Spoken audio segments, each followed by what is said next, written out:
Hi viewers, welcome to DNA classes Udhampur by Khan sir. आज हम class 9th का chapter number 5 जो हम कल हमने इंट्रोडक्शन वीडियोस की देखी थी, आज हम उसकी क्या कर रहे हैं बच्चे। आज हम 5.1 जो उसकी एक्सरसाइज है उसके क्वेश्चन स्टार्ट कर रहे हैं।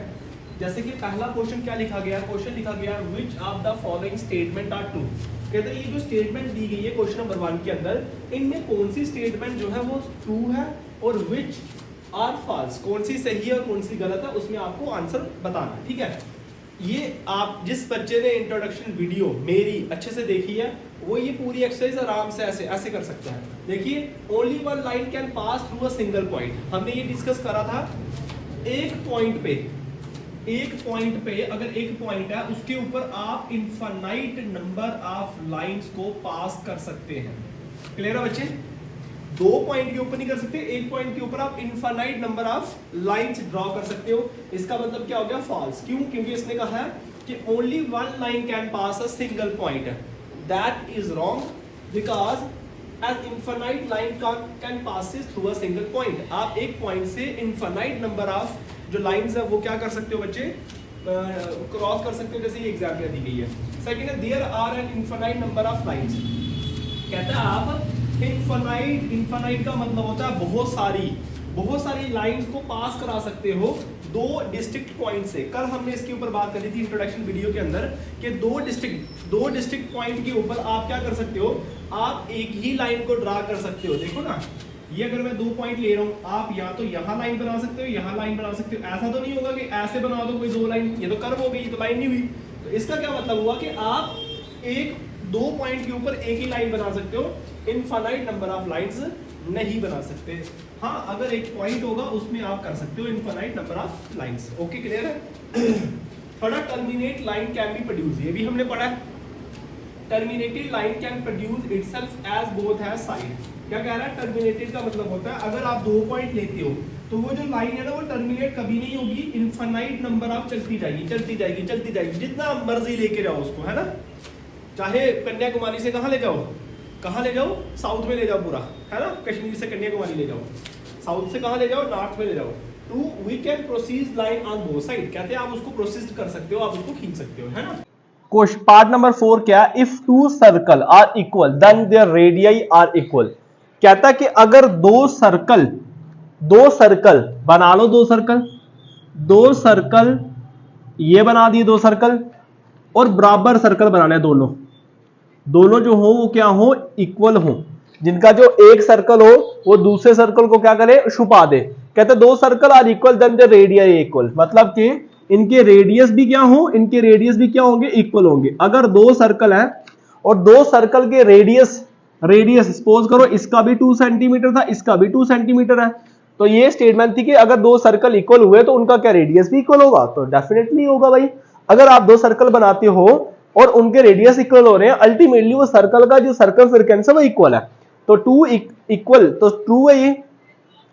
To equal circle coincide each other, their radius are circumference are equal. मतलब मैंने आपको एक चीज कल भी बताई थी इंट्रोडक्शन वाली वीडियो में, अगर आप ब्लैक कार्ड लोगे और पीछे ब्लू कार्ड छुपाओगे तो आपको ब्लू कार्ड नहीं दिखेगा।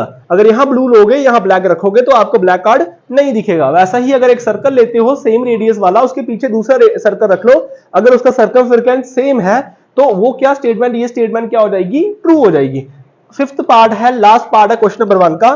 फिगर दी गई है A B P Q equal है। ए बी किसके इक्वल है? पी क्यू के। ये एक्सियम था, पहला एक्सियम था जो इसको मैंने आपको बताया भी था कि ए अगर बी के इक्वल हुआ, बी सी के इक्वल हुआ तो ए सी इक्वल होगा अल्टीमेटली। तो ए बी इक्वल है पी क्यू के और पी क्यू इक्वल है एक्स वाई के। ए बी इक्वल है पी क्यू के और पी क्यू इक्वल है किसके? एक्स वाई के। अल्टीमेटली ये आपस में क्या होंगे? इक्वल होंगे। तो ये भी स्टेटमेंट क्या हुई? ट्रू ही। ये भी स्टेटमेंट क्या हुई? ट्रू। कहता है things which are equal to the same things equal to each other. कहता है अगर एक चीज दूसरे के इक्वल है, दूसरी तीसरे के इक्वल है, तो पहली चीज किसके इक्वल हुई? तीसरे के इक्वल होगी। ठीक है, ये क्या था? क्वेश्चन नंबर 1 था। अभी क्वेश्चन नंबर 2 करेंगे। क्वेश्चन नंबर 2 है give a definition for each of the following terms are there other terms. कहता है जो आपको ये जो दिए गए हैं parallel lines, perpendicular line, segment, radius of the circle, square, कहते हैं ये जो डेफिनेशंस हैं, ये जो टर्म दी गई हैं और अदर टर्म जो है नीड टू डिफाइन फर्स्ट। आपको इनको डिफाइन करना पड़ेगा और इसके आंसर आपको देने पड़ेंगे। What are they, how might you define them, कैसे आप इनको डिफाइन करोगे, आपको इसको अच्छे से एक्सप्लेन करना है, ठीक है ना। जैसे लाइन सेगमेंट क्या होता है, रे क्या होता है, ये इंट्रोडक्शन वीडियो में मैंने आपको हर एक चीज एक्सप्लेन की गई है। पैरेलल लाइंस क्या होती है ना, पैरेलल लाइन वो लाइंस होती है जो कभी भी किसी के साथ मीट नहीं करती। जैसे अगर मैं दो पेन ले लूं, इसको ऐसे रखूं, ये क्या है, ये पैरेलल लाइंस है। अगर मैं इसको ऐसे रखूंगा, एक पेन लेकर दूसरे पेन उसके ऊपर रख दूं, इसको इंटरसेक्टिंग लाइन कहते हैं पैरेलल लाइंस। और इसको इसके ऊपर रख दूं अगर, ये उल्टा टी परपेंडिकुलर बनेगा। मगर और ये दो लाइनें कैसे बनेगी, जो इंटरसेक्ट नहीं करती, सेम अपोजिट साइड पे जा रही है, इसको क्या कहते हैं, पैरेलल लाइंस। क्लियर है बच्चे।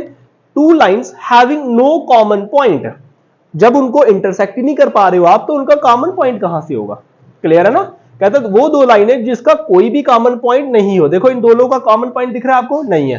And distance between them are constant are parallel lines, और कॉन्स्टेंटली वो आगे बढ़ती जा रही है और आपस में वो मीट नहीं होगी, उसको आप पैरेलल लाइंस कहेंगे। परपेंडिकुलर क्या होता है, मैंने अभी आपको बताया, दो पेन है, अगर आप उसको एक पेन को दूसरे पेन के ऊपर रख दो ऐसे करके, ये क्या बन जाएगा आपका, परपेंडिकुलर। नीचे रख दो तो भी परपेंडिकुलर बनेगा, ठीक है ना।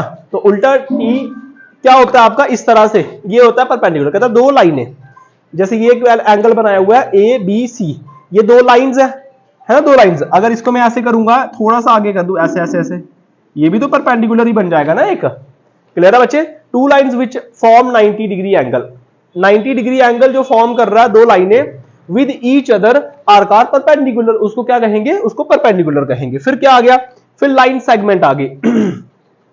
लाइन सेगमेंट क्या होता है, ये भी आपको बताया गया। लाइन सेगमेंट क्या हो गया, कहता है एक लाइन है जिसके दो एंड पॉइंट हुए, ये लाइन बन गई, ये देखो, एक ए ले लिया, एक बी ले लिया, और ये एक लाइन बना दी आपने, ड्रॉ कर दी। इसके दो एंड पॉइंट है, तीन एंड पॉइंट तो नहीं है, जिसके दो एंड पॉइंट हो। कहता है लाइन सेगमेंट क्या होती है, line which have two end point is called line segment. Clear है, होप सो आपको क्लियर होगा। रेडियस ऑफ अ सर्कल क्या होगा बच्चे, the distance between centre of circle to a circle is called of radius. कहता है radius of a circle का मतलब हुआ कि अगर आप एक सर्कल ले लेते हो और उस पे एक रेडियस ले लेते हो, ये रेडियस आ जाता है, उसको रेडियस कहते हैं। अगर आप ये पूरा पार्ट लेते हो, इसको क्या कहते हैं, इसको कहते हैं डायमीटर। इस पूरे के पार्ट को क्या कहेंगे, डायमीटर कहेंगे, है ना। समझ आ रही है आपको। फिर उसके बाद रेडियस ऑफ अ सर्कल क्या होगा, distance between centre of a circle to a circle is called is radius of a circle. ठीक है। लास्ट में आता है आपका स्क्वायर। स्क्वायर तो आप लोगों ने देखा ही होगा, मैंने एक वीडियो भी बनाई थी मेंसुरेशन की, जिसके अंदर मैंने 3D और 2D डायमेंशन की कुछ फिगर्स आपको एक्सप्लेन करी हुई है, उसको देख सकते हो आप। स्क्वायर क्या है, उसकी प्रॉपर्टीज भी उसके अंदर बताई गई है। स्क्वायर क्या है, एक quadrilateral with equal side with और ईच 90 डिग्री, जिसकी सारी साइडें क्या हो, 90 डिग्री हो। ऐसा ही रेक्टेंगल भी आपकी 90 डिग्री होता है, ठीक है ना। स्क्वायर क्या 90 डिग्री हो इज कॉल्ड स्क्वायर। देखो ये पिक्चर जो बनाई गई है, फिगर जो बनाई है, इसकी ये चारों कॉर्नर क्या है, 90 डिग्री है ना।